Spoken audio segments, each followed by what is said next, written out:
Baik, bismillahirrahmanirrahim. Assalamualaikum warahmatullahi wabarakatuh. Waalaikumsalam warahmatullahi. Warahmatullahi wabarakatuh. Alhamdulillahirabbil alamin wassalatu wassalamu ala asrofil anbiya'i wal mursalin. Allahumma sholli ala sayyidina Muhammad wa ala ali sayyidina Muhammad amma ba'du. Bapak-bapak dan ibu-ibu serta saudara-saudari yang dimuliakan Allah Subhanahu wa taala. Alhamdulillah pada pagi yang cukup cerah ini kita dipertemukan walaupun lewat virtual. Tentunya ini semua adalah berkat rahmat Allah Subhanahu wa taala. Salawat dan salam semoga tetap tercurahkan kepada qudwah hasanah kita Nabiuna Muhammad sallallahu alaihi wasallam, keluarga, para sahabat, dan insya Allah sampai kepada kita selaku umatnya sampai akhir zaman. Bapak-bapak dan ibu-ibu serta saudara-saudari yang saya hormati, pada kajian duha pagi ini kita akan mengambil tema tentang dunia usaha ataupun tentang bisnis yang insya Allah akan disampaikan oleh narasumber kita. Tentunya sebelumnya akan kita bacakan dulu biografi daripada narasumber Bapak R. Hashim Rifai SPD, Pak Raden ya. Raden, Pak Raden. Yang pertama nama Hashim R. Hashim Rifai SPD. Tempat tanggal lahir Purwakarta 1 Februari 1970. Tentunya jenis kelamin laki-laki, agama Islam, sudah menikah. Kemudian nomor kontak 0859 211 970. Riwayat pendidikan yang pertama formal ini saya lihat hanya perguruan tinggi.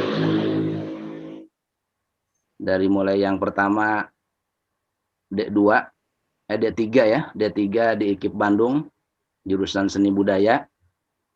Kemudian itu tahun 89 sampai 92. Kemudian di antara itu tahun 90-91 beliau juga menempuh D1 perhotelan. Kemudian tahun 2006 sampai 2008 melanjutkan pendidikan S1-nya di UPI Bandung yang sebelumnya IKIP, kemudian ke UPI. Ya, Pak Hasim ya? Ya, betul. Ya, universitas padahal IKIP gitu ya. Itu riwayat pendidikan beliau. Kemudian yang non formalnya, dalamnya ada training, ada seminar, bikin workshop dan sebagainya. Tahun 2012 beliau di lembaga GN Pro, keterampilannya mentoring bisnis. Kemudian 2017 masih di GN Pro SEO School. Kemudian 2018 di BNSP ya. Ini pendamping UMKM nasional. Kemudian riwayat pengalaman kerja cukup banyak juga beliau dan memang sudah lama bekerja. Tahun 2012 sampai 2021 itu ada Syahdan Motor Showroom. Kemudian 2013 sampai 2021 berarti masih berjalan itu usaha madu syar'i. Kemudian 2018-2021 Firdaus Farm, tentang obat-obatan ya, farmasi ya. Kemudian 2019-2021 grosir kurma. Ini di bulan Ramadan banyak yang membutuhkan kurma. Kemudian 2012 sampai 2017 itu pusat pengobatan herbal. Tentunya kalau sampai 2017 berarti sudah tidak aktif kelihatannya ya, Mas Hasyim ya? Iya, betul. Iya, kalau yang 2021 masih berjalan, mudah-mudahan berjalan terus. Amin. Ini yang 2020 ini working resto ini karena di masa pandemi sehingga cuman 1 tahun pun belum kayaknya, Pak Hasyim ya? Iya, betul. Ya, baik Bapak dan Ibu yang tentunya lebih banyak ibu-ibunya kelihatannya di sini. Kita akan tidak terlalu berpanjang kata, kita dengarkan uraian paparan terkait dunia usaha, bisnis orang bilang gitu ya. Bisnis tentunya bisnis ini yang artinya lebih ke arah non formal gitu kan. Beliau akan bagaimana mengembangkan usaha, bagaimana menciptakan dunia usaha apalagi di era pandemi sekarang. Tentunya kita akan mendapatkan ilmu kiat-kiatnya gitu kan. Kemudian akan memperoleh pengalaman beliau selama ini dan sudah saya kenal sejak lama, sejak di Baduy. Beliau memang pengusaha gitu kan. Bahkan termasuk apa tuh mainan anak pun ada padahal tapi tidak dicantumkan karena nggak cukup kolomnya kayaknya nih. Ya Pak Hasyim ya, kolomnya tidak cukup disebut aja. Baik, mungkin Iya, itu betul. diantaranya terkait dengan apa namanya riwayat pendidikan, riwayat pengalaman dunia usaha gitu kan. Kalau pekerjaan yang utamanya kan sebagai pendidik, insya Allah masih sampai akhir hayat atau sampai akhir hayat bahkan kalau formalnya Masih. pensiun gitu kan, tapi sampai akhir hayat tentang sebagai pendidiknya. Ya, insya Allah. Nah, jadi kita akan dengarkan apa saja kunci suksesnya, gitu kan. Mudah-mudahan beliau sukses dan bisa mengembangkan ataupun menularkan kepada kita semuanya. Nah, untuk itu tentunya waktu sepenuhnya saya persilahkan kepada Pak Hasyim untuk menyampaikan apa saja kiat-kiat ataupun cara-cara untuk mengembangkan usaha, apalagi di era pandemi. Bahkan kita membutuhkan gitu kan bagaimana ekonomi tetap ini stabil, tetap tumbuh semakin tumbuh gitu kan walaupun di era pandemi. Nah, untuk itu waktu sebenarnya kami serahkan kepada Pak Hasyim. Mangga. Ya, terima kasih. Cek apa suaranya terdengar, Pak? Cek 1 2 3. Ya, terdengar, Pak. Terdengar. Oh, terdengar ya. Baik, bismillahirrahmanirrahim. Assalamualaikum warahmatullahi wabarakatuh. Waalaikumsalam warahmatullahi wabarakatuh. Alhamdulillahirabbil alamin. Wa bihi nasta'in ala umurid dunya waddin wa ala alihi washabbihi wasallam. Innal hamdalillah sholli wa usolli ala Rasulillah sayyidina wa mawala. Asyhadu an la ilaha illallah wahdahu la syarikalah wa asyhadu anna Muhammadan abduhu wa rasuluhu la nabiyya ba'dah. Pertama-tama kita panjatkan puji syukur kepada Allah Subhanahu wa taala yang telah memberikan berbagai nikmat, ribuan nikmat kepada kita. Nikmat Islam, nikmat sehat, nikmat rezeki, nikmat berkeluarga, dan banyak lagi nikmat yang mudah-mudahan kita bisa mensyukurinya setiap saat. Salawat dan salam semoga senantiasa dicurah limpahkan kepada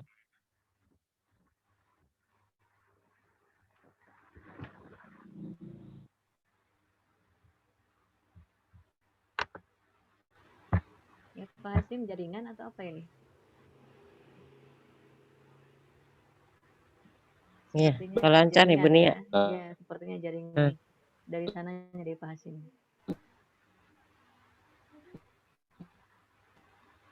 Suaranya Pak Hasyim.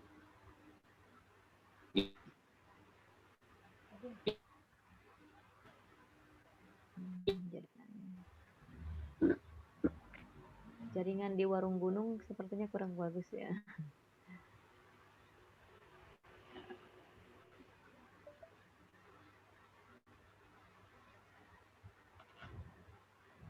Terlempar nggak? Sepertinya jaringan ya Pak Sundi, Pak Hasyim terlempar keluar ini.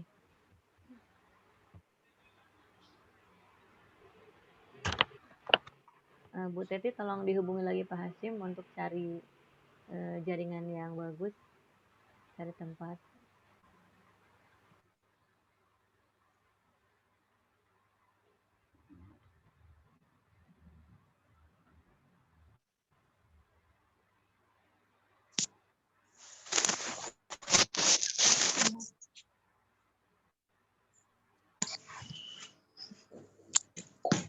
Ini kenapa belum berobat?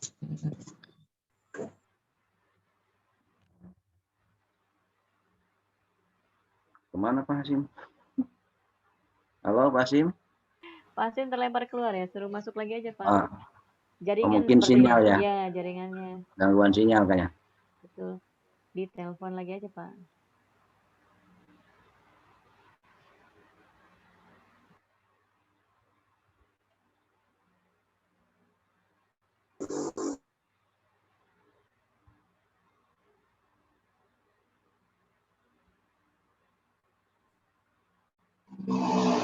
Nah, Cek 1, 2, 3. ya jelas. Jaringan tadi Kan, terlempar ya Pak. Cari tempat yang bagus jaringannya. Iya, coba sekarang Bu. Ya, Sudah bisa didengar ya? bisa Pak. Jelas. Ya, alhamdulillah. Salawat dan salam semoga dicurah limpahkan kepada baginda Nabi besar Muhammad SAW beserta para keluarganya, para sahabatnya, para tabiin, salafus soleh. Dan semoga kita semua bisa mengikuti sampai akhir zaman. Amin. Terima kasih kepada Salima yang telah memberikan waktunya untuk membahas kajian tentang usaha yang mudah-mudahan ini ada manfaatnya. Juga saya ucapkan terima kasih kepada seluruh peserta pemirsa yang telah hadir bersama dan mudah-mudahan dalam kerangka kita mencari ilmu dan mudah-mudahan ini bermanfaat kepada semuanya, juga termasuk kepada diri saya sendiri. Bapak dan Ibu sekalian, pada kesempatan ini mungkin ada beberapa hal yang ingin saya sampaikan, yaitu tentang bagaimana memulai usaha, mengembangkan usaha untuk di masa pandemi ini. Nah, tentunya sebelum kita ke step 1, di dalam bisnis yang saya yakini ada satu fundamental bisnis yang harus dipahami dan diyakini oleh kita, bahwa bisnis ini adalah tidak hanya sekedar berdagang kemudian mendapatkan keuntungan, tetapi lebih dari itu kita harus meyakini bahwa kita melakukan bisnis ini adalah yang pertama sebagai sunnah yang dijalankan oleh Nabi Baginda Nabi besar Muhammad SAW.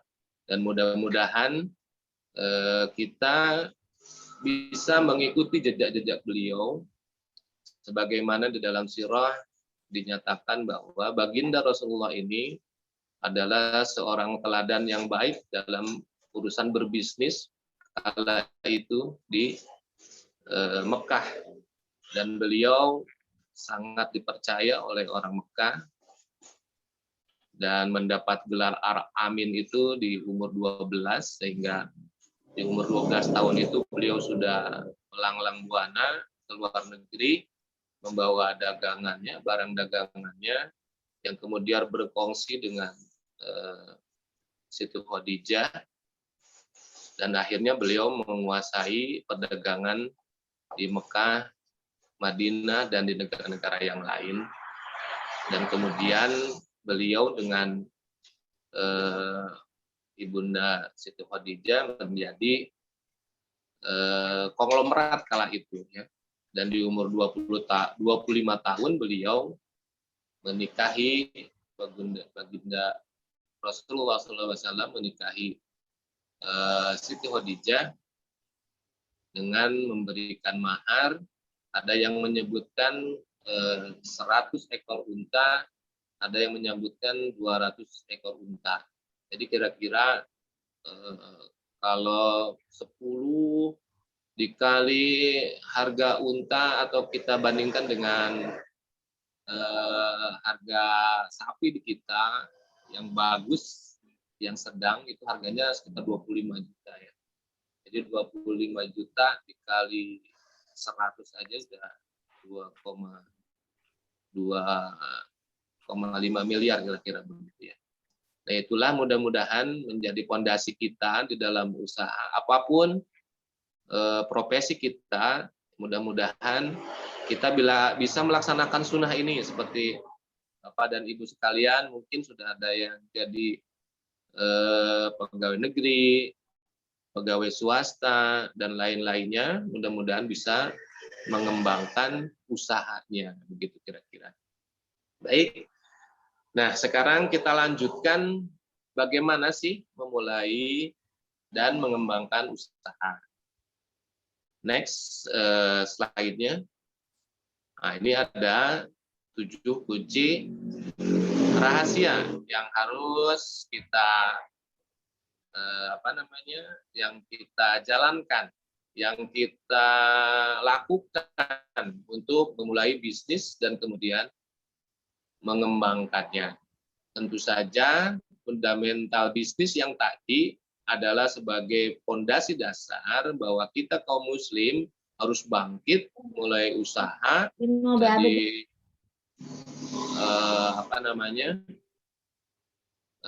dari sektor ekonomi ini.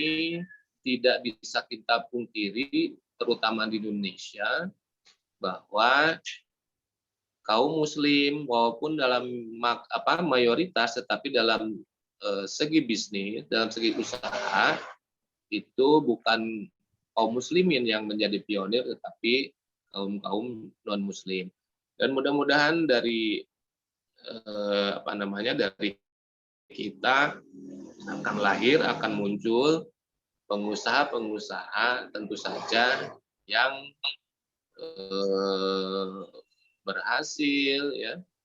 Dan itu sangat mungkin sekali karena banyak sekali sahabat Nabi baginda Rasulullah SAW seperti Abdurrahman bin Auf, kemudian Utsman bin Affan, kemudian Abu Bakar As-Siddiq, itu semuanya orang yang sangat kaya waktu itu. Bahkan propertinya itu masih sampai hari ini.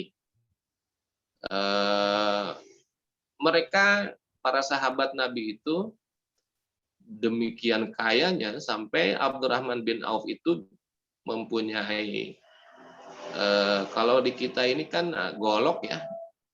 Kalau di sana itu untuk membelah kayu dan sebagainya itu ada yang namanya kapak.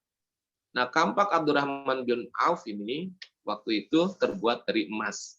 Bayangkan goloknya aja terbuat dari emas, kira-kira begitu.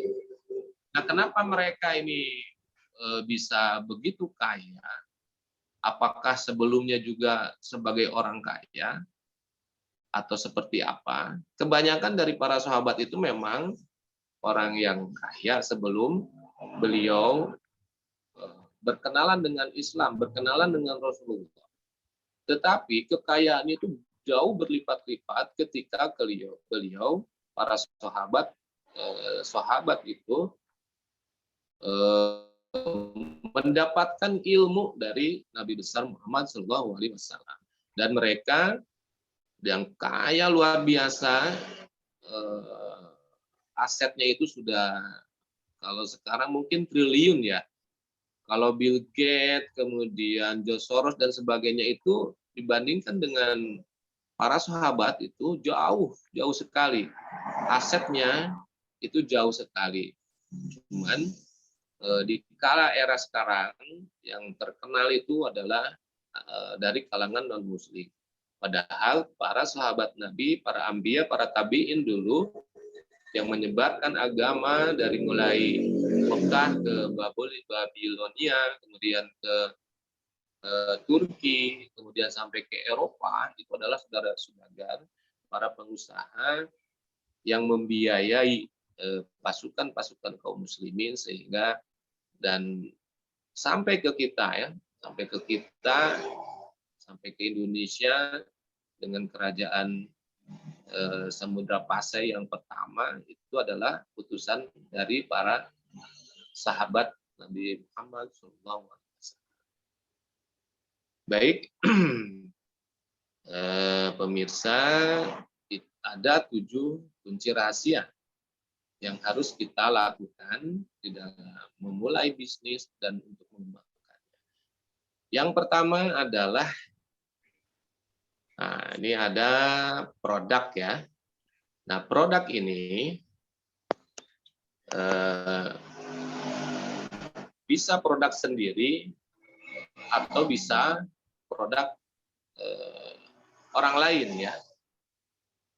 Nah terkadang ada 2 jenis orang yang memulai usaha itu. Yang pertama, dia ingin memasarkan produknya sendiri. Jadi dia racik misalnya membuat peyek, membuat keripik singkong ataupun keripik pisang ataupun snack-snack yang lainnya, kemudian mereka pasarkan. Dan ada juga yang kedua ini adalah orang yang senang dengan marketing saja gitu. Jadi ada 2 ya dalam produk ini, ada yang dia memproduksi sendiri, ada yang memasarkan produk orang lain. Nah, di Sektar di awal-awal bisnis ini terkadang pelaku-pelaku usaha ini semuanya digarap ya. Ini nggak apa-apa untuk awal-awal ya memproduksi sendiri, ya mencari bahan baku sendiri, kemudian memasarkannya sendiri, sehingga dari A sampai Z itu dilakukan sendiri. Nah, biasanya hasilnya seperti apa? Nah, hasilnya ini tidak maksimal ya. Karena apa? 2 sisi yang berbeda antara produk yang dimana dalam hal ini misalnya pabrik disebut dalam bisnis itu prinsipal seperti Garuda Food, kemudian Unilever dan sebagainya, itu mereka tidak mengambil 2 itu sekaligus ya.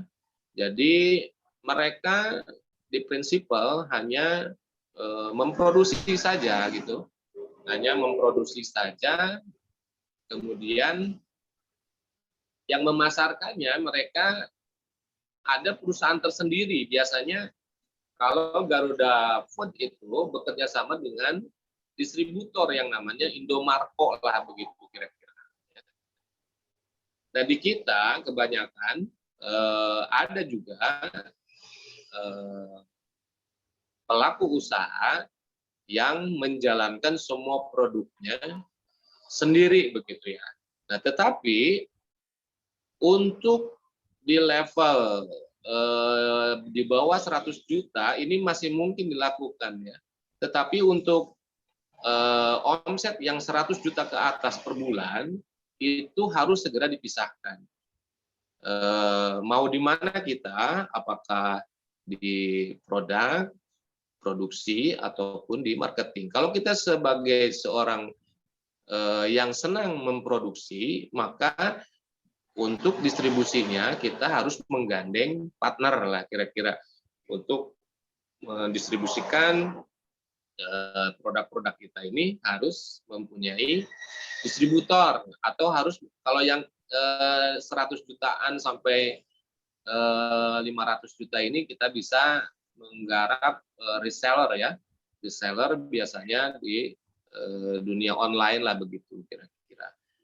Nah, kemudian yang pelaku usaha yang kedua, yang entry level, yang pemula, itu ada yang lebih senang, mereka berbisnis adalah langsung menjual lah kira-kira begitu. Jadi ngambil barang produk di A, kemudian dijualnya kepada produk yang B, kepada customer ya, customer, dan mereka melakukan itu. Nah, kalau misalnya Bapak Ibu senangnya di marketing, maka ya dipilih dari awal Bapak Ibu untuk menjadi distributor kira-kira begitu. Dan sebenarnya bisnis ini sebenarnya bukan pada produk ya. Sebenarnya bisnis ini adalah pada distribusi. Sebagus apapun produk, tanpa ada yang mendistribusikan produknya, maka produk itu tidak akan sampai ke tangan konsumen lah kira-kira begitu ya.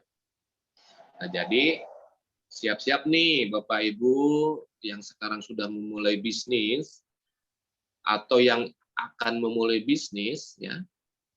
Kalau semuanya di awal itu dikerjakan sendiri dari A sampai Z, ya mulai pengadaan bahan baku, kemudian memproduksinya, kemudian menyalurkannya sendiri, dan yang kedua ini adalah ada yang senang menjalankan bisnis ini hanya menjual saja. Gitu.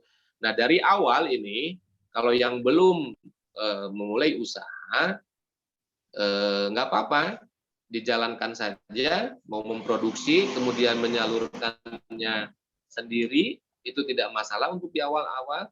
Tetapi kalau jika sudah per bulan itu omsetnya mendekati 50 juta, kalau di bawah 50 juta, di bawah 20 lah, di bawah 20 juta itu masih seperti itu, bisa sendiri. Tetapi di 20 juta sampai 100 juta ke atas itu harus sudah bisa memilah mau di produk ataupun mau di distribusi. Tidak bisa, Bu, Pak ya. Ini dijalankan sendirian. Sebesar pabrik Indofood aja ini nggak bisa, gitu ya. Karena produk ini kan rumit ya. Dalamnya ada perizinan, ada bahan baku, ada iklan, ada aset, ada semuanya banyak. Termasuk juga pemasaran. Pemasaran juga sama. Ada legal, ada karyawan, ada iklan, ada pajak, semuanya juga itu tidak bisa disatukan gitu ya kalau dalam skala besar begitu kira-kira. Nah, produk ini harus Bapak untuk memulainya, Ibu bisa pilih produk. Kalau yang sudah punya produknya, silakan dimulai dengan menjualnya ke orang yang terdekat, kemudian jadi seperti obat nyamuk lah kira-kira memulainya itu ya, dan memulai yang terdekat dulu, kemudian tetangga dekat,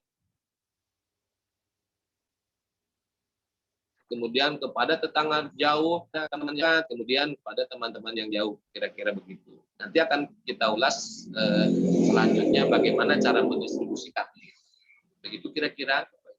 Kita lanjutkan ke step berikutnya. Nah, di sini ada yang namanya value. Value ini adalah value for money. Jadi nilai lebih ya, kira-kira begitu. Jadi kalau Bapak Ibu memilih produk ini harus berdasarkan pada keunggulan produk itu. Yang pertama, misalnya produknya tidak ada di pasaran, ataupun ada pun di pasaran, produk ini lebih bagus misalnya.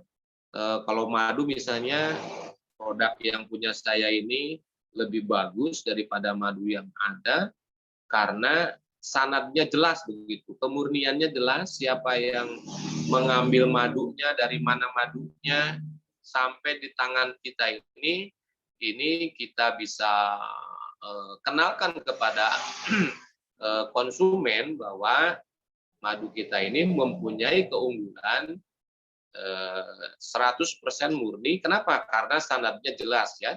Rata-rata di pasaran yang namanya madu itu tidak mempunyai sanad gitu ya.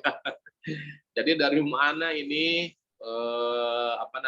produksinya di mana, produk lebah atau bukan? Karena di pasaran itu hanya ada 2 madu ya.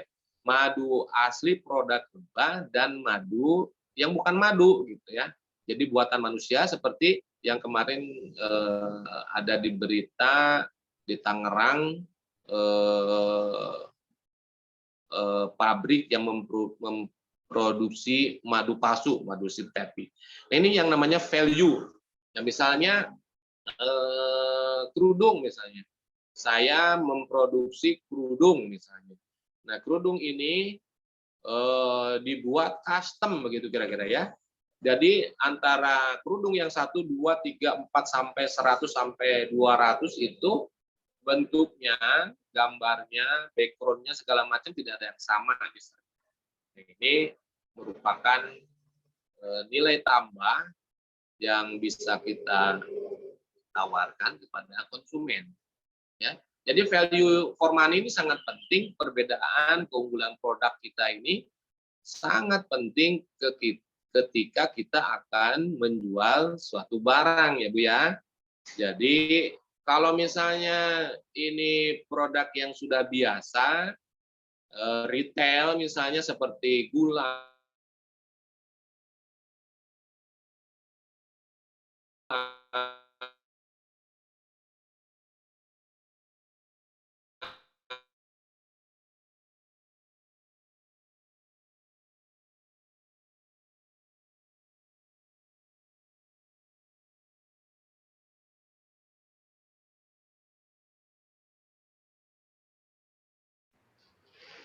Terkendala jaringan ya, masih. Seperti terigu, beras, gitu, iklan yang terus-menerus, ya, dan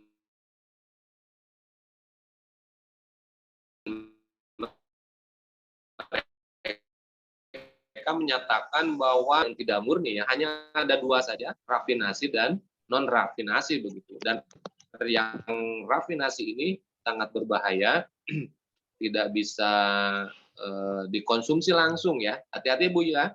Ada gula rafinasi yang tidak bisa diseduh langsung dikonsumsi, ini harus diproduk dulu, harus dimasak dulu lah begitu kira-kira. Ini value for money ini sangat penting agar apa? Agar produk Bapak Ibu yang diluncurkan ke konsumen, yang dijual ke konsumen ini dapat diterima oleh konsumen begitu. Tentu saja di sini value-nya ini harus disampaikan ulang kepada konsumen begitu kira-kira Ibu ya. Nah, produk yang gagal ini kira-kira ya value-nya sama gitu kan. Misalnya jualan gula, gulanya sama gitu kan. Apalagi biasanya yang awal-awal berjualan itu ingin mendapatkan keuntungan yang besar begitu ya, ingin mendapatkan keuntungan yang besar. Nah, bagusnya sih sesuai dengan kaidah para sahabat bahwa nilai tambah atau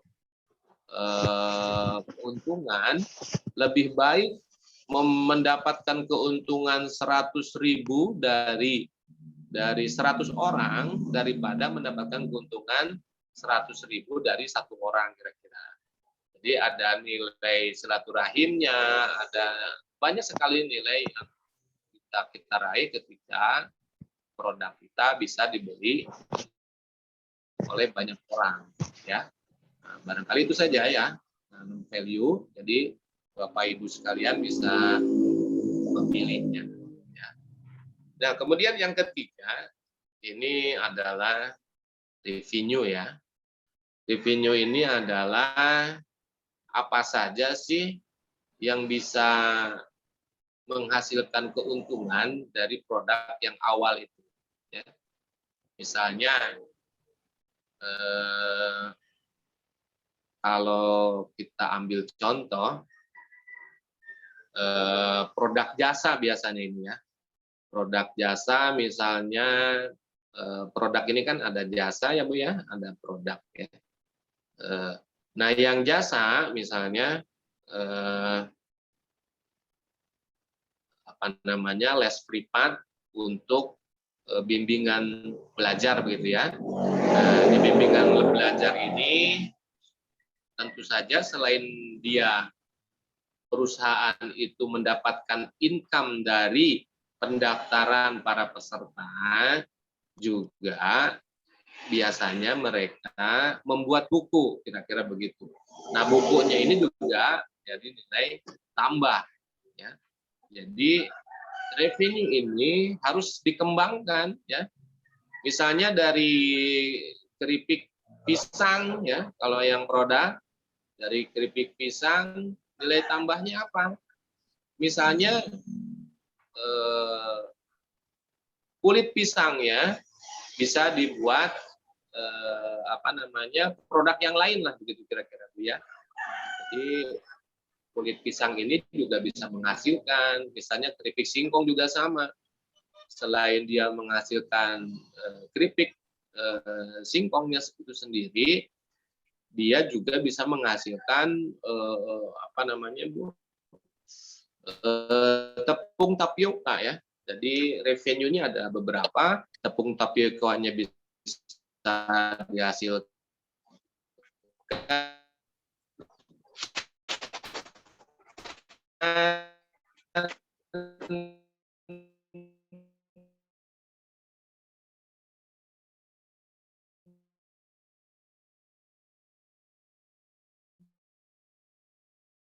Kemudian juga dari satu produk ini, setelah itu apa namanya, nilai tambah itu harus senantiasa dicari. Begitu kira-kira Bapak Ibu sekalian tentang revenue ini ya. Oke, kita lanjutkan. Next. Nah, ini yang keempat adalah segmentation ya. Segmentasi ini penting ya Bu ya. Karena ketika saya jualan kurma, maka dari awal itu sudah ditentukan ini yang mau belinya siapa, kira-kira begitu ya. Pertanyaannya seperti itu. Ketika kita akan menjual produk, maka harus ada pertanyaan, ini yang membelinya siapa, satu ya. Nah, misalnya kurma, yang membelinya siapa? Yang berpuasa kan. Nah, yang berpuasa kemudian tinggalnya di mana? Ya, yang pertama, siapa yang membeli? Yang kedua, akan dipasarkannya di daerah mana, gitu kan? Kalau saya misalnya Warung Gunung, Rangkas Bitung, Pandeglang, Tangerang, sampai Cilegon lah kira-kira begitu ya. Nah ini harus pertanyaannya, yang pertama siapa yang membelinya, yang kedua daerah mana, yang ketiga laki-laki atau perempuan atau kedua-duanya begitu ya. Segmentasi ini harus sangat penting karena jelas ini memperjelas target kita, kemana kita akan menjual produk yang ada pada kita ini.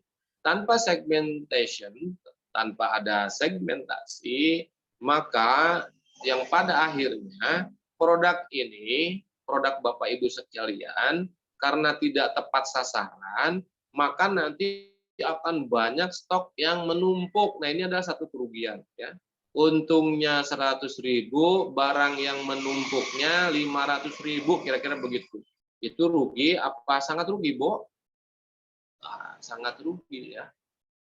Jadi untuk yang awal-awal memulai usaha, jangan dalam jumlah besar dulu ya.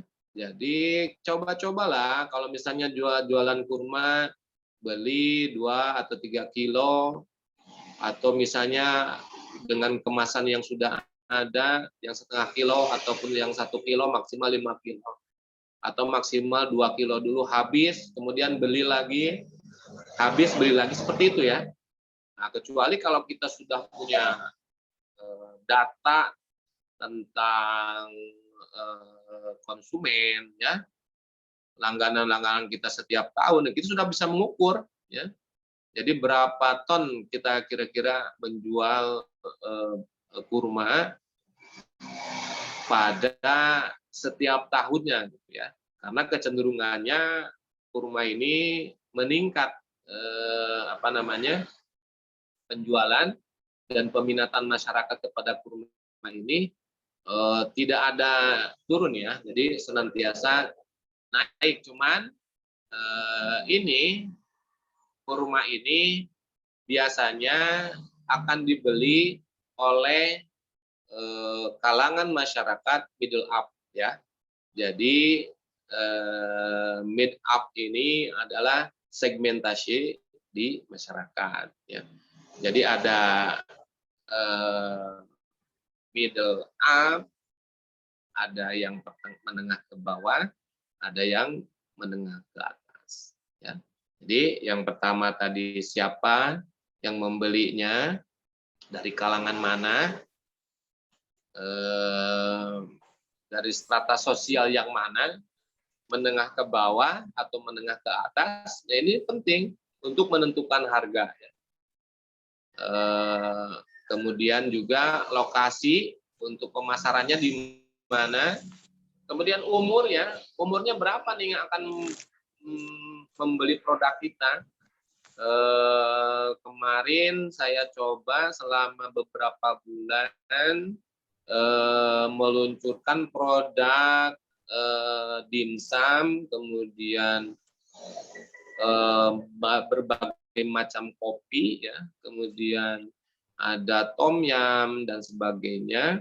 Saya bidik pasarannya adalah pasaran anak muda, anak dimulai dari kelas 1 SMP sampai dengan mahasiswa, kira-kira begitu, dengan harga ya sesuai dengan kantong mereka lah begitu. Dan alhamdulillah ketika diluncurkan, pasar meresponnya dengan baik ya, dan omsetnya luar biasa alhamdulillah. Jadi sebelum Bapak Ibu memasarkan suatu produk, tentu saja ya harus ada riset kecil-kecilan lah. Ini mau dijual ke siapa, ke middle up atau middle down gitu ya, ke menengah ke bawah atau menengah ke atas, itu sangat penting sekali. Kemudian tadi setelah itu lokasinya di mana, ini juga sangat menentukan untuk distribusi tadi. Itu Bapak Ibu, next.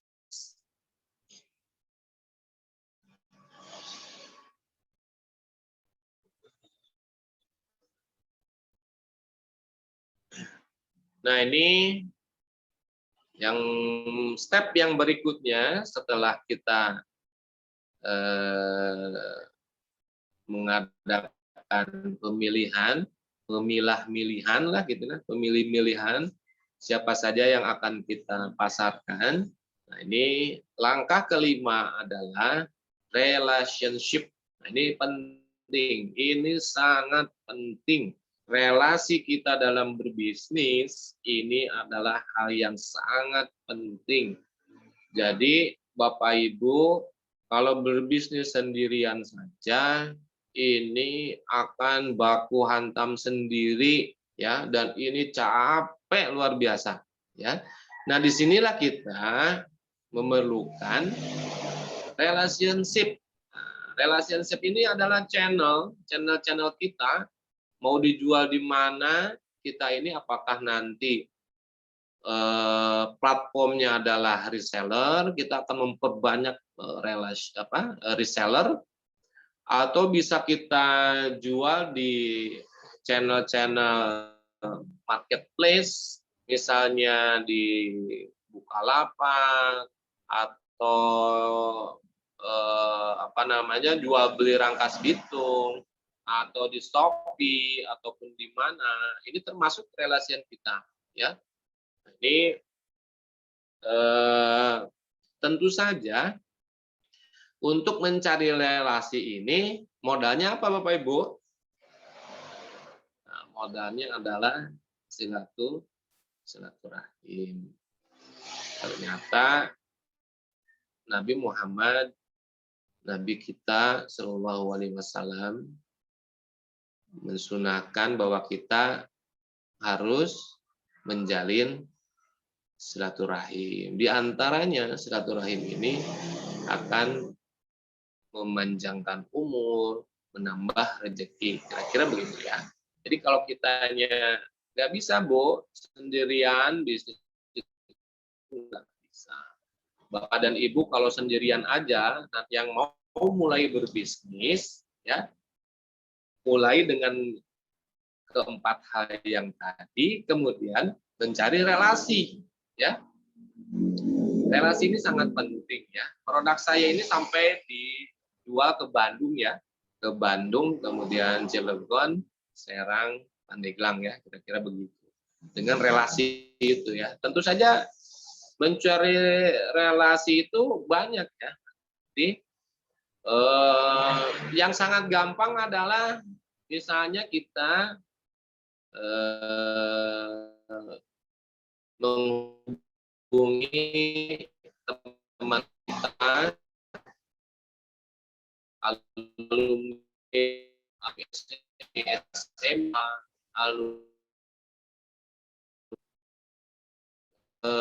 mengenal kita, sama-sama dengan kita, sekolah, kuliah, gitu kan, atau bekerja, ya. Nah, tentu saja ini harus dihubungi. Kalau ibu bapak tadi produknya mempunyai value, ya, produknya mempunyai keunggulan, ini ya lebih mudah lah untuk diterima oleh teman-teman kita. Ya. Tetapi ranknya ketika Bapak Ibu menghubungi 10 orang, ada 2 orang tawarkan, itu sudah bagus, Pak, ya. 1 atau 2 dulu dari 10 orang itu, yang 8 orang menolak misalnya. Ya udah biasa, nggak apa-apa. Menerima, ada yang mengejek, ada yang nyinyir, itu sudah biasa, Bu, ya. Jadi kalau Bapak Ibu ingin terjun di dunia usaha, maka itu yang disebut dengan mental baja, kira-kira, ya. Karena tidak semua orang suka juga. Di Facebooknya ada jualan, begitu kan, di Instagramnya ada jualan, gitu, di WA-nya ada jualan, gitu kan. Nah, tetapi ketika kita sudah pas membidik pasnya, biasanya banyak orang yang menerima penawaran kita. Kalau Bapak Ibu banyak ditolak, berarti itu segmentasinya harus direvisi, Bu, ya. Nah, revisi, waduh, ini kok saya udah 50 orang ditawarkan, baru 1 atau 2 orang, ini harus direvisi, ya. Bagusnya itu ketika kita menawarkan 10 orang atau 50 orang, itu berarti 10 orang, ya. 20%, Bu, ya. 20% dari apa yang kita tawarkan, dengan itu orang-orang yang dekat, ya. Nah, kalau orang-orang yang tidak dekat itu lebih jauh lagi dari 100 orang ini, baru bisa menerima produk kita hanya 10% paling. Nah, relationship ini bisa kita jalin pertama dengan teman-teman kita, dengan saudara-saudara kita. Nah, tentu saja ini nanti kita harus menghubungi distributor yang sudah ada, ya.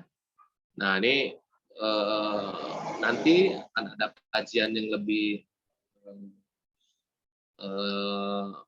lebih mendalam lagi, dan tentu saja ini tidak bisa disampaikan hanya dalam kurun waktu yang sempit, ya.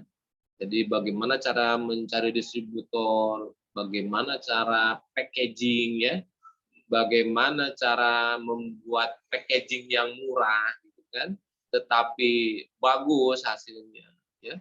Nah, biasanya UMKM ini kan packagingnya yang produk sendiri ini biasanya asal-asalan saja, ya, dan transparan begitu, ya, dan transparan. Nah, mudah-mudahan nanti next, ya, untuk mungkin di pertemuan yang akan datang kita akan bisa bedah. Nah, itulah relationship, Bu, ya. Jadi Ibu harus pandai-pandai mencari relasi, ya, termasuk juga nanti Facebook, ya. Facebook itu, Bu, yang pribadi aja udah bisa pakai jualan sekarang, ya. Nah, yang pribadi itu bisa di-upgrade ke premium dengan promosi, ya. Nah, kalau misalnya Ibu pernah posting apa, di situ ada promosi, bisa Ibu klik di promosi itu, cuman nanti berbayar, Bu, ya.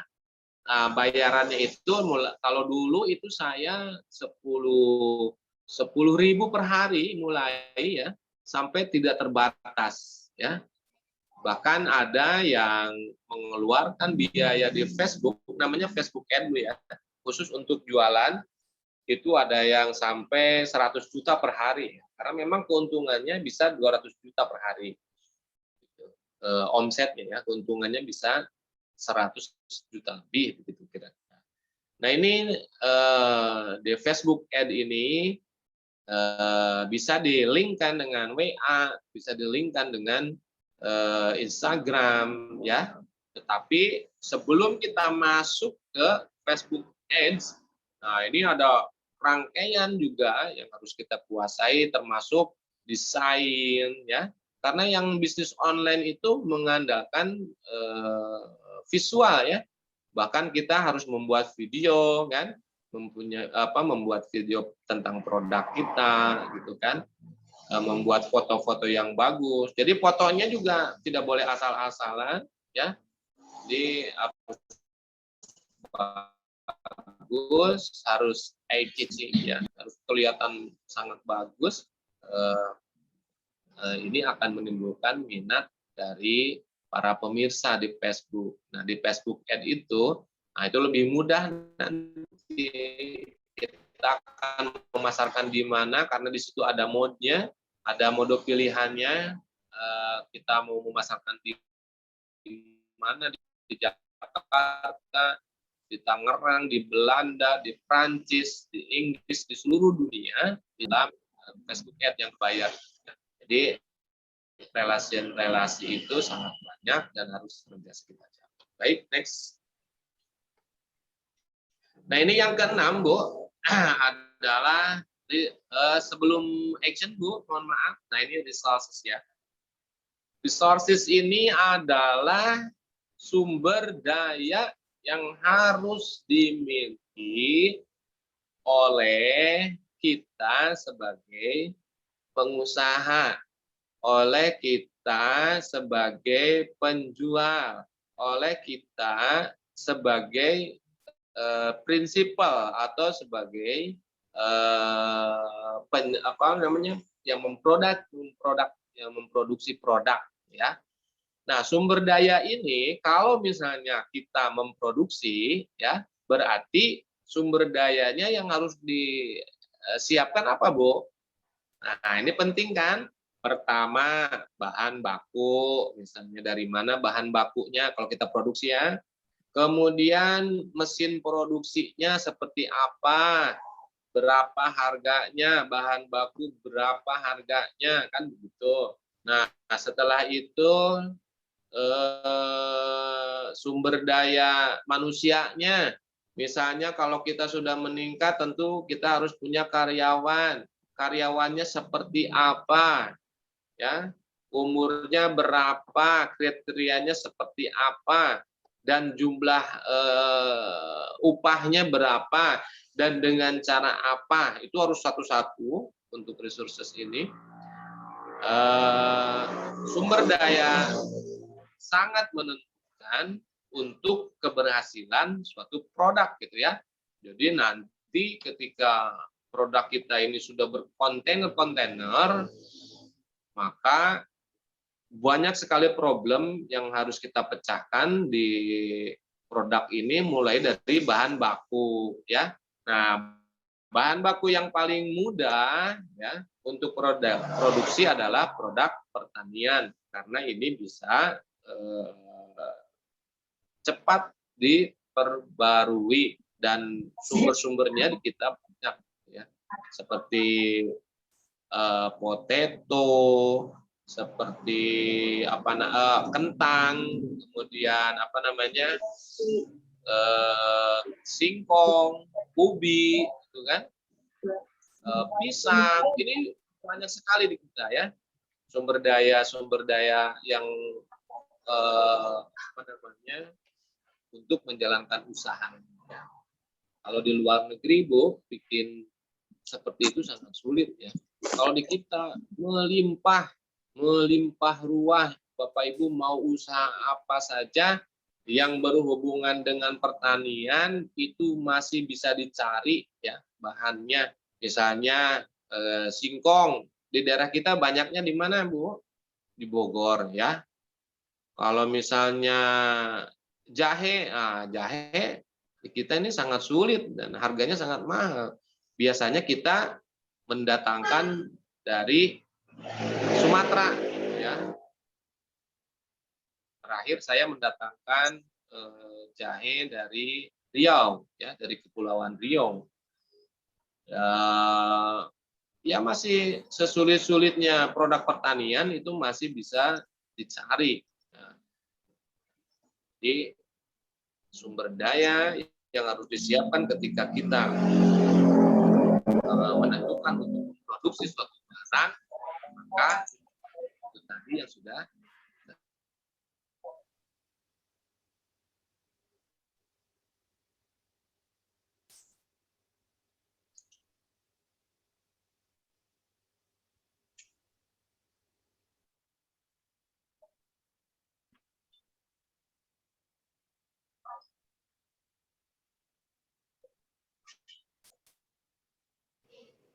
Pak Hasim, halo, jaringan lagi ya sepertinya Pak Cundi ya, kendalanya. Kemudian untuk marketing, untuk sekarang ya minimal RAM-nya 3 atau 4, sudah mulai 4 ya, 3 masih bisa. Yang bagusnya itu 4 ya, sosial itu harus mempunyai HP yang kemampuannya cukup tinggi.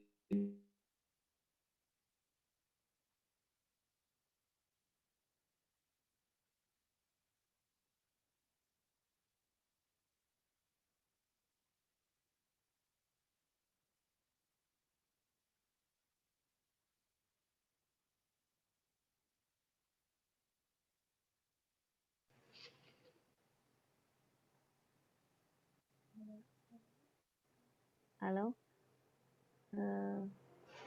Suaranya nggak ada ya, Bu? Iya, jaringan sepertinya ini lagi Pak narsumnya, Pak Hasim.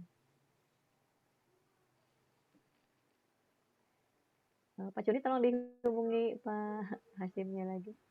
Menghilang lagi Pak Hasimnya, kemana tuh? Iya. Materinya tinggal 5 menit lagi, nanti lanjut sesi tanya jawab. Baik. Kita ini resource ini siapkan. Tadi hilang Pak Hasim, sempat hilang. Oh, hilang ya? Iya, mohon maaf nih di Warung Gunung begini Bu jaringannya ya. Iya. Jadi yang saya ini kebetulan jaringannya dari Pandeglang ya. Jadi sangat banyak sekali gangguannya. Kalau yang dari kecamatan ke arah Rangkas Bitung itu ngambilnya dari jalur Rangkas, jadi cenderung lebih stabil gitu jaringannya. Baik Bapak Ibu sekalian, lagi materinya ya Pak. Ya, Next, Bu. Nah, yang ketujuh ini yang tak kalah pentingnya Bapak Ibu, yaitu action ya. Jadi keenam tahapan tadi tanpa Ibu lakukan, maka ini hanya akan ada di catatan saja, hanya akan ada di pikiran saja. Jadi untuk Bapak Ibu yang ingin mulai usaha, ayo mulai. Apalagi sekarang nih, banyak sekali orang yang butuh makanan. Survei saya kecil-kecilan, yang paling diminati sekarang adalah masakan. Masakan yang siap saji, Bu ya. Kuliner ya. Yang paling tinggi rate-nya itu adalah masakan jadi, Bu. Seperti sayur-sayur ayam, daging ayam, ya semua pasakan-pasakan itulah. Kalau Ibu mau dari situ, dari sekarang ini, dari mulai awal, coba Ibu bikin masakan sendiri atau ngambil makanan yang sudah jadi, coba Ibu tawarkan. Jangan malu-malu, nggak apa-apa. Jadi bertahap, Bu ya. Jadi usaha atau bisnis ini seperti sekolah. Jadi ada kelas TK, ada kelas SD, ada kelas SMP, dan seterusnya. Nah, untuk yang ingin memulai, harus itu dulu. Berani dulu aja itu. Menawarkan sesuatu, itu adalah sebagai modal besar. Ini kalau nggak laku gimana? Ya bisa dimakan, kira-kira begitu. Nah, itu saja barangkali Bapak Ibu untuk penyajiannya. Mudah-mudahan ada manfaatnya untuk kita semua. Mohon maaf apabila masih ada tentu saja masih banyak kekurangan. Silakan saya kembalikan kepada moderator.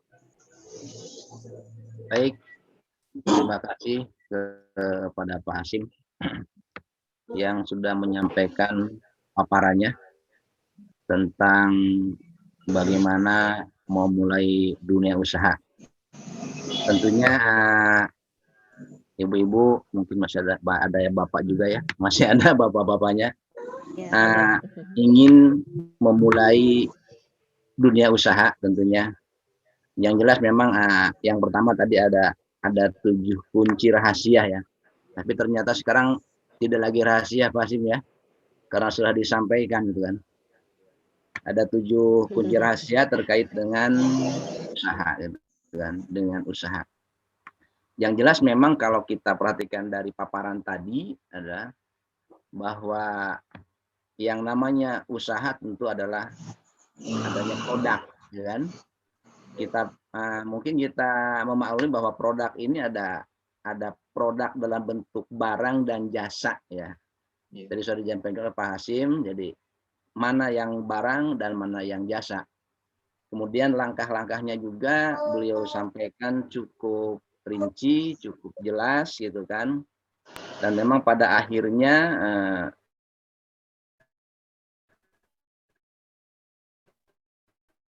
langkah-langkah ataupun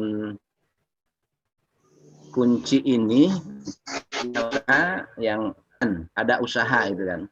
Bahkan artinya masalah bisa tidak bisa itu sebetulnya tidak banyak yang harus, itu mau tidak mau gitu kan. Kalau ada kemauan insya Allah pasti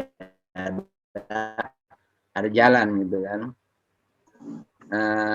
Beliau sudah memaparkan, menyampaikan cukup jelas tentunya. Sekarang sesi tanya jawab ya Bu ya. Iya Pak. Ya. Mangga kita buka tanya jawab untuk 3 orang pertama. Silahkan ibu-ibu ataupun bapaknya yang mau bertanya. Adil? Ya, boleh. Silakan. Ya, mana tuh yang sudah ngacung?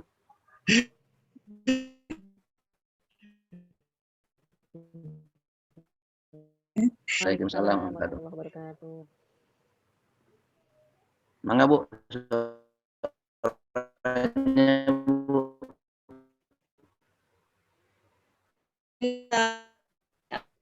Keuntungan, mau bertanya tentang keuntungan itu dibatasi atau sesuai keinginan kita itu.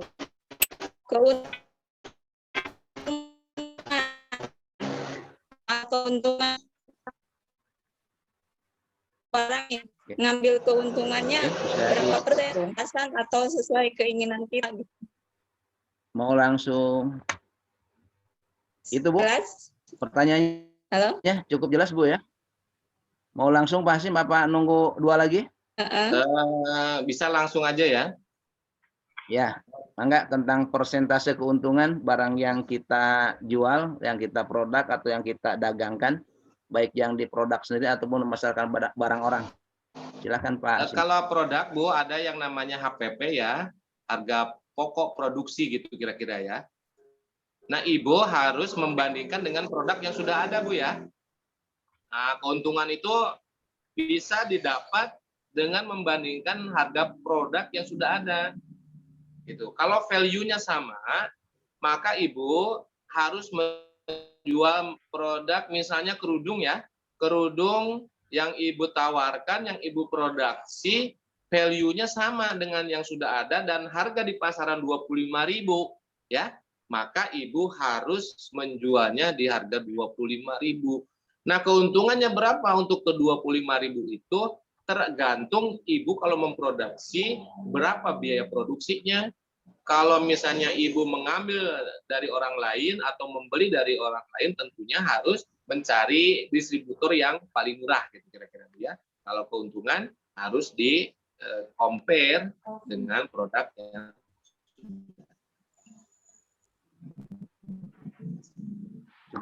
cukup jelas Bu.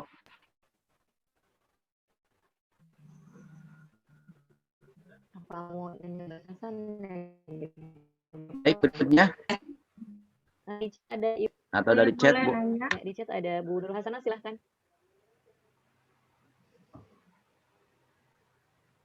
Bu Teti mau bertanya Bu Teti? Ya. Assalamualaikum warahmatullahi wabarakatuh. Waalaikumsalam warahmatullahi wabarakatuh. Terima kasih Pak Hasim. Ini kan kalau saya lihat ya Pak Hasim,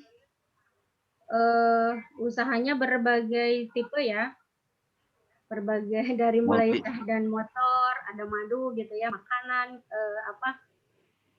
sarana transportasi gitu ya, terus di sini ada pengobatan juga gitu ya, termasuk Pak Hasimnya sendiri ya, ikut terjun gitu di dalam pengobatan ini.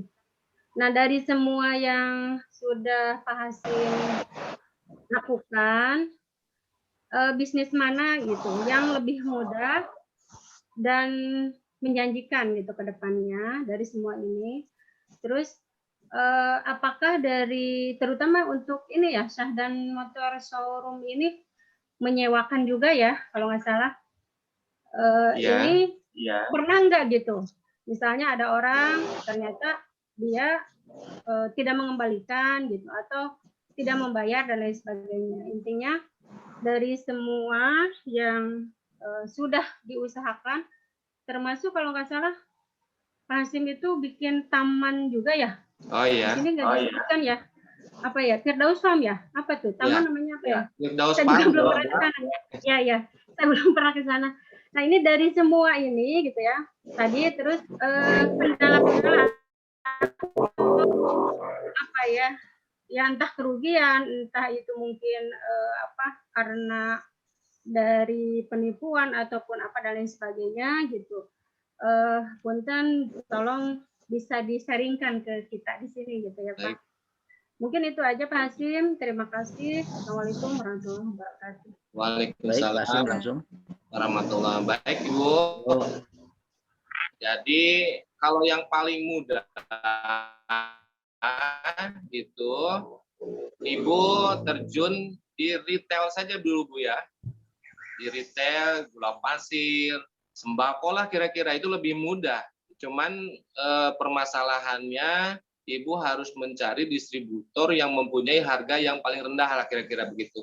Karena di retail ini sangat sesak sekali ya, trafficnya sudah banyak, cuman lebih gampang dijalankan dan pembelian kembalinya, repeat ordernya itu tinggi ya. Nah, seperti Gulaku misalnya itu kan awalnya perusahaan Gulaku ini seperti saya juga, dia menitip-nitipkan ke warung begitu, yang akhirnya dia beli karungan, kemudian dia kemas, dia beli kemasannya dan dia luncurkan di pasarannya. Nah, ketika value-nya ini lebih baik, maka harganya beda dengan yang lain, lebih mahal, tapi tetap laku lah begitu.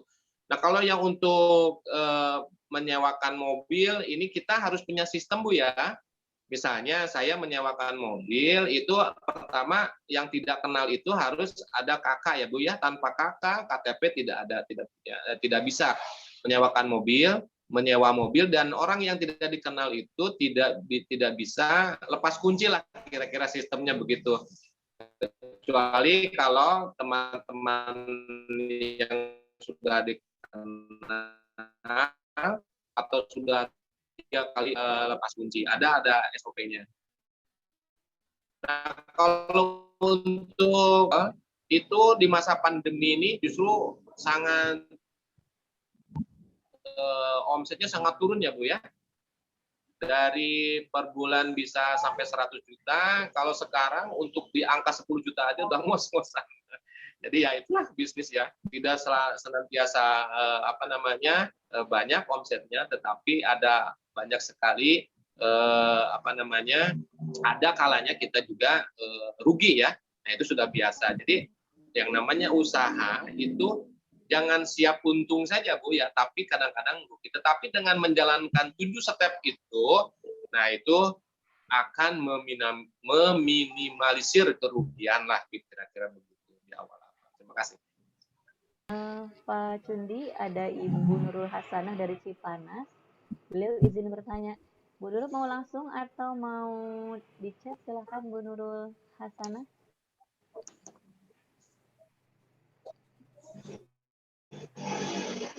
Langsung di unmute saja Bu. Ya Bu Nurul.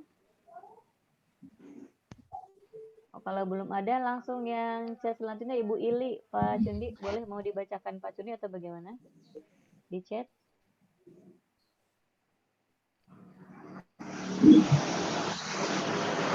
Saya yang bacakan ya Pak.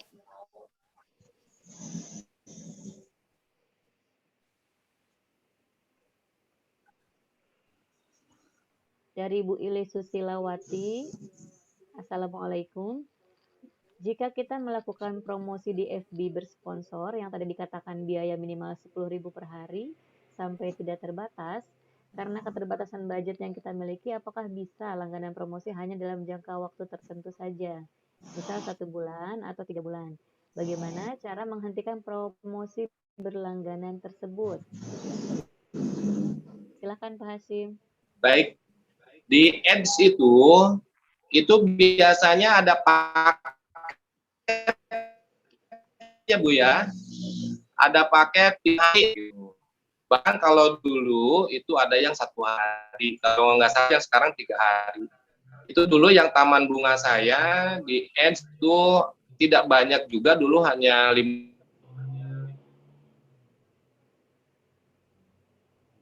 kan ya Bu ya. Jadi itu luar biasa powerful Facebook Ad, tetapi kalau untuk lebih mendalam lagi tentu saja nanti bisa ada pelatihan lanjutan, karena ini harus langsung praktek begitu ya. Atau Ibu coba-coba aja, nanti di situ ada inisial, ada segmentasi. Ketika Ibu segmennya tidak tepat, itu juga nanti akan jong Bu ya di Facebook Ad itu. Makanya untuk coba-coba, Ibu yang 10.000 aja, 1 hari aja dulu nggak apa-apa. Atau 3 hari 10.000, 30.000 gitu Bu.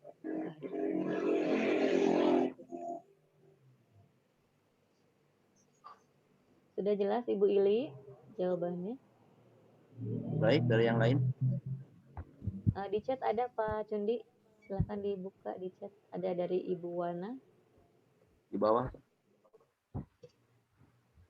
Iya, ada Pak.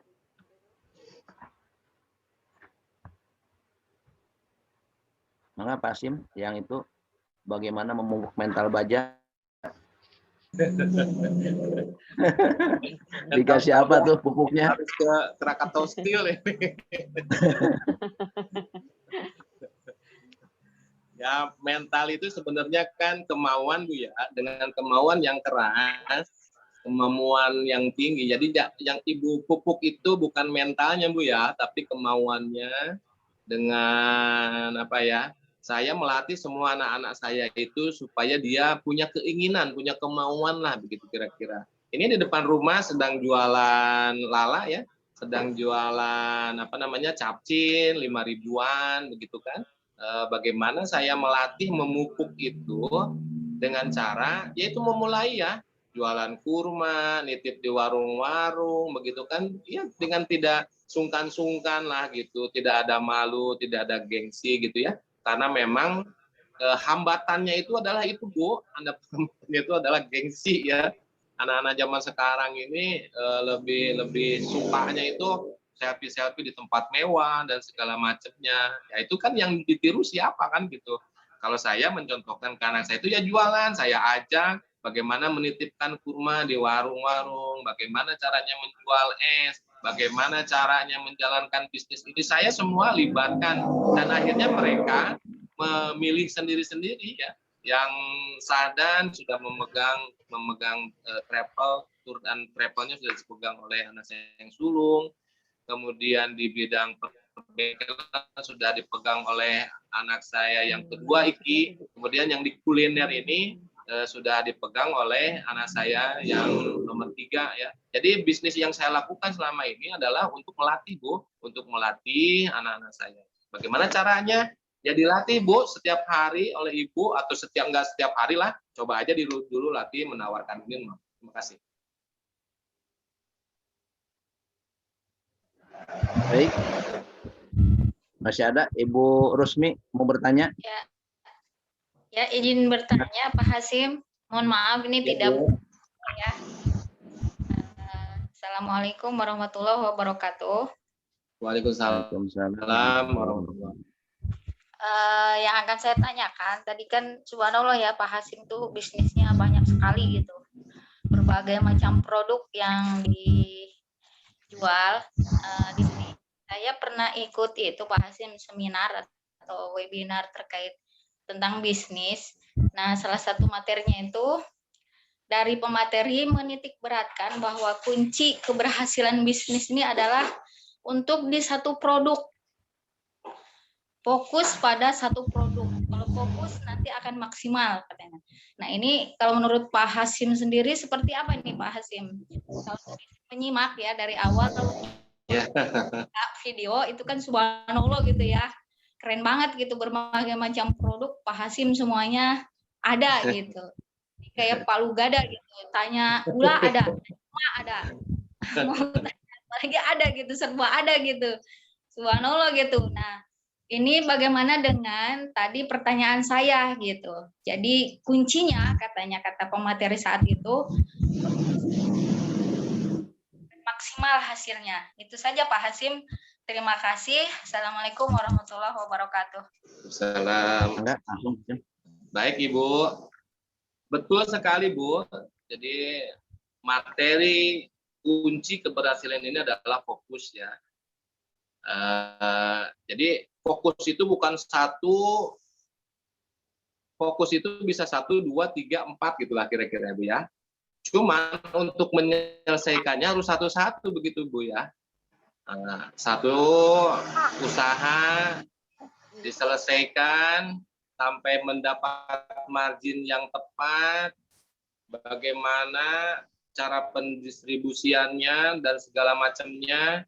Seperti madu ini masih sekarang sampai berjalan dan itu sudah alhamdulillah marginnya. Kemudian sapi juga sampai sekarang sudah berjalan. Cuman itu saya selesaikan satu-satu gitu Bu, tidak semuanya gitu ya. Nah ketika ini sudah selesai, saya cari lagi. Ini selesai, saya cari lagi. Tetapi Bu, nah gaya saya ini sebenarnya bukan gaya tipe yang prinsipal ya. Saya ini lebih senang kepada trading gitu ya. Nah, kalau trading, Bu, bisa banyak sekali ya. Jadi, apa yang bisa dijual, ya saya jual begitu. Karena memang saya sudah mempunyai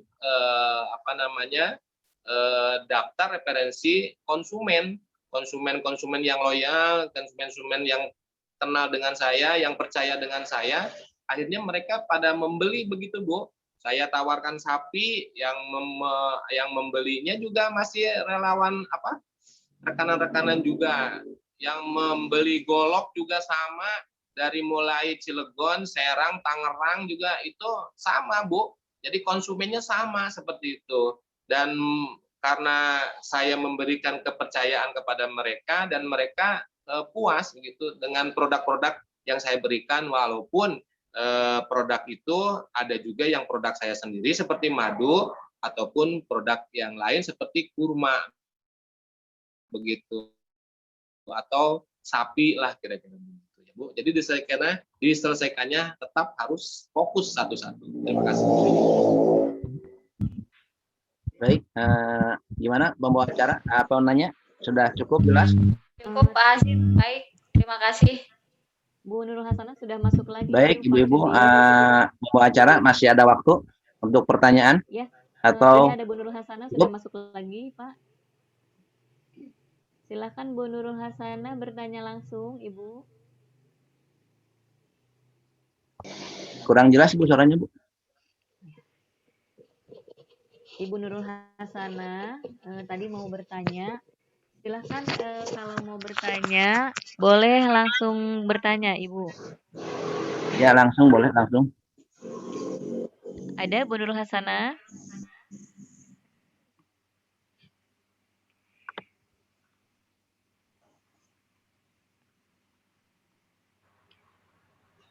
Mohon maaf barangkali Bapak Ibu semuanya, pemirsa dan moderator, jika ada pertanyaan nanti boleh menyusul langsung lewat WA ya, karena saya ada Zoom meeting kembali di jam 8 ini. Jadi mohon maaf, terima kasih kepada semuanya. Apabila ada yang belum bisa terjawab, terpuaskan, boleh nanti menghubungi atau bertanya lewat WA juga nggak apa-apa. Saya tunggu. Itu saja barangkali Pak Cundi. Mohon maaf karena ini sudah waktunya. Saya baik. di tag ya. Oke. Baik Ibu-ibu. Waalaikumsalam warahmatullahi wabarakatuh. Ya, terima kasih kepada Pak Hasim yang sudah menyampaikan paparannya terkait dengan bagaimana memulai dunia usaha. Bahkan beliau cukup jelas memberikan contoh-contohnya yang beliau lakukan, gitu kan, sehingga bisa menjadi pelajaran buat kita semuanya terkait dengan usaha ini, terkait dengan bisnis ini. Tentunya dengan segala hormat bahwa waktu juga sudah sampai jam 8 dan kebetulan juga Pak Hasim masih ada acara yang lain, walaupun yang lain masih penasaran. Ya, tentunya Pak Hasim tadi sudah memberikan ruang, baik waktu maupun tempatnya untuk hadir ke tempatnya, untuk bahkan bisa bertanya lewat WA. Ya. Silahkan ibu-ibu dan bapak-bapak kalau mau bertanya tentang usaha Pak Hasim. Mungkin itu bapak-bapak dan ibu-ibu yang saya hormati, pertemuan pada pagi hari ini. Mudah-mudahan apa yang disampaikan tadi memberikan keberkahan kepada kita semua. Apalagi sekarang di bulan yang penuh dengan berkah.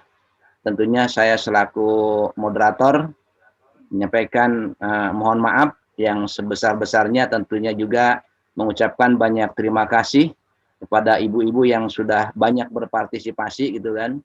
Nah, saya lihat memang pada awalnya banyak bapak-bapak tapi pada keluar gitu ya. Karena memang apa karena salimahnya ini gitu ya. Jadi bapak-bapak takut dibilang jadi umahat gitu. Padahal kan terbuka untuk umum ya Bu ya. Iya, betul Pak. Iya. Tapi saya lihat di grupnya banyak yang keluar gitu. Baik, tentunya dengan penuh kehormatan kita tutup acara ini dengan sama-sama mengucapkan hamdalah dan doa kafaratul majelis. Alhamdulillahirabbil alamin. Subhanallah, dan saya serahkan kembali kepada pembawa acara. Assalamualaikum warahmatullahi wabarakatuh. Waalaikumsalam warahmatullahi wabarakatuh. Ya baik, terima kasih kepada yang terhormat Bapak Hasim dan juga Bapak Cundi yang sudah memandu acara kita pada pagi hari ini. Baik Ibu-Ibu dan Bapak, saya umumkan untuk kajian Sabtu depan. Insya Allah kajian tafsir melanjutkan oleh Ibu Hajah Ita Maulida MPD dengan moderator Ibu EN Rohaini MPD. Yaitu tafsir surat Ar-Rahman lanjutan ya dari ayat 5 sampai dengan 45. Kemudian hari Ahadnya yaitu mengenai tema pendidikan dan kebahagiaan, insya Allah akan disampaikan oleh Ibu EN Rohaini MPD dengan moderator Ibu Saflina Sari MPDI. Jadi jangan lewatkan kajian Sabtu depan, yaitu Sabtu dan Ahad di jam yang sama, 6.30. Terima kasih. Sebelumnya silahkan dibuka videonya. Saya mau minta untuk dokumentasi ya Ibu. Oke, Bu Ari, Bu Ili, Bu Rini, silahkan. Bu Retno, Bu Siti Rohimah. Oke. Ayo yang belum silahkan. Bu Aat, Bu Sutarni, Bu Siti Rohimah, Bu Amalia, Bu Ridi Marlina, Bu Widiati. Dibuka dulu. Ya, layar ke 1. Saya hitung sampai 3, siap ya. Berikan senyuman terbaik. 1, 2, 3. Bentar ya Bu. Harap bersabar.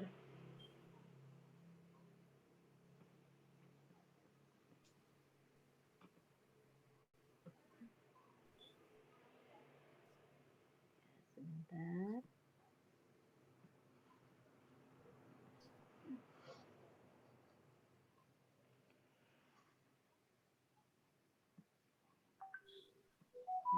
Sebentar.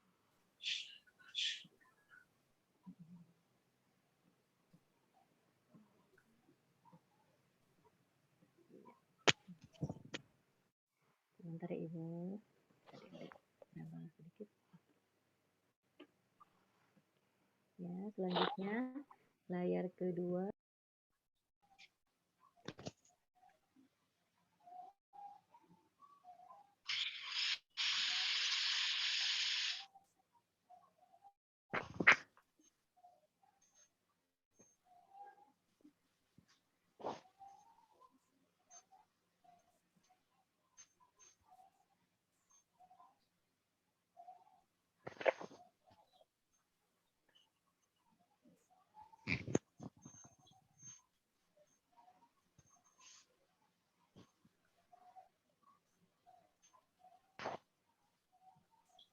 Suaranya nggak kedengeran, Bu. Oke Ibu-Ibu semua, terima kasih banyak atas kehadirannya. Dan juga kita insya Allah akan bertemu lagi di kajian pekan depan ya Bu. Ya insya Allah. Terima kasih semuanya. Wassalamualaikum warahmatullahi wabarakatuh. Waalaikumsalam. Silahkan yang mau Terima kasih. Izin keluar. Assalamualaikum. Waalaikumsalam warahmatullahi.